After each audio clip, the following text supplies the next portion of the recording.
Pokémon revealed exciting new Paradox Pokémon cards at this year's World Championships.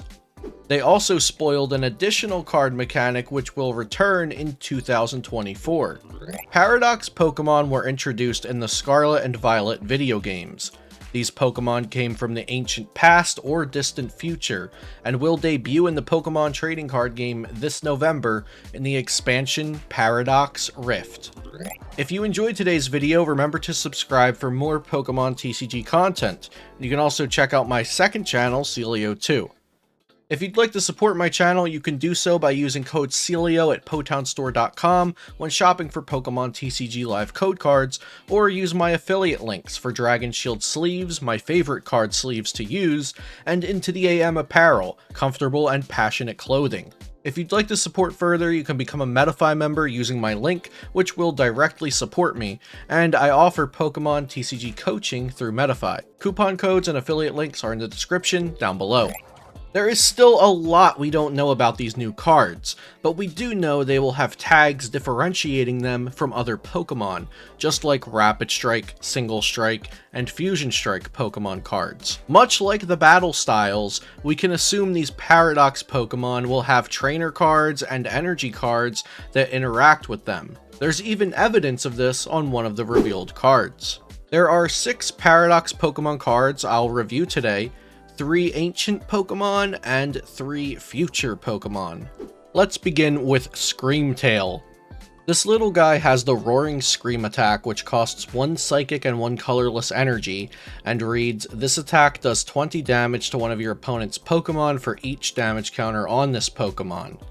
Without context of the rest of the new cards and any potential support for ancient Pokemon, this Screamtail could realistically have a home already in Gardevoir EX decks. Gardevoir EX's Psychic Embrace can purposely damage Screamtail and then use it to snipe the opponent's benched Pokemon. It's pretty exciting to see that even uncommon cards of Paradox Pokemon will have thoughtful design, much like the Battle Styles cards in the Sword and Shield era. Next is Iron Bundle with the Future tag. While its attack could be annoying for some decks, its ability Hyper Blower is probably its best attribute. Hyper Blower allows you to force your opponent to switch their active Pokemon, kind of like a one-sided escape rope. If there are easy ways to search for future Paradox Pokemon, or you need to bench a certain amount of future Paradox Pokemon, this would be an easy inclusion that serves multiple purposes. Iron Moth looks a lot like Volcarona, so now's a good time to remind you these are all basic Pokemon, even if they look like a Pokemon that would normally have to evolve. Iron Moth is pretty underwhelming. It can move fire energy from your other Pokemon to itself, but only does 120 damage with its single attack. Maybe something like a Booster Energy Capsule could unlock new potential? Booster Energy is an item in the Scarlet Violet video games, which activates the full power of Paradox Pokemon. I assume this will be depicted in the card game as a tool card, like the Rapid Strike and Single Strike scroll cards. Brute Bonnet's ability Toxic Powder specifically refers to a card called Ancient Booster Energy Capsule, so it's safe to assume there will also be a Future Booster Energy Capsule.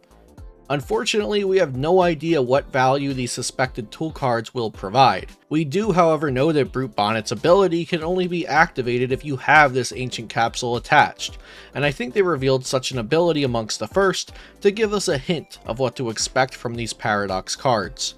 Next we have Raging Moon EX, an ancient EX Pokemon with 230 HP. Its Frenzied Gouging attack costs 2 darkness and 1 colorless energy, and says, knock out your opponent's active Pokemon. If your opponent's Pokemon is knocked out this way, this Pokemon does 200 damage to itself.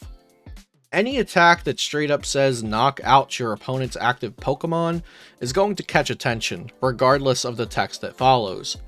Roaring Moon will do a ton of damage to itself, and maybe even knock itself out if it was previously damaged, but an instant KO is pretty much as strong as it gets, so this is more than a fair trade. Alternatively, Calamity Storm has the same energy cost and does 100 plus 120 more if you discard a stadium in play. I really enjoy that Roaring Moon has 2 attacks for the same energy costs, because this will naturally make gameplay less predictable. The last Pokemon card for today is Iron Valiant EX. With healthy stats and a decent attack, the real interest with Iron Valiant is in its ability Tachyon Bits. Once during your turn when this Pokemon moves from your bench to the active spot, you may put 2 damage counters on one of your opponent's Pokemon. This ability isn't very impressive at face value, but we've seen cards like Galarian Zigzagoon, Inteleon Quick Shooting, and recently Hawlucha all show us how much even a single damage counter can impact the game, so I'm sure this ability will be desirable to use at some point. Overall, I'm very excited for Paradox Pokemon, and we've only seen the beginning. In addition to these new Paradox cards, Pokemon also announced the return of Ace Spec cards. Ace Specs were powerful item cards during the Black and White era, which were limited to 1 per deck. 2 of the most popular Ace Specs were Computer Search and Dowsing Machine, which makes me think we'll likely get reprints of those specifically. It's also possible that the memory capsules mentioned for the Ancient and Future Pokemon could be Ace Spec cards, just like Genesect EX's G-Booster and G-Scopes were. That's all for today. Let me know what your first impressions of these Paradox Pokemon are, and I'll see you next time here on Celio's Network.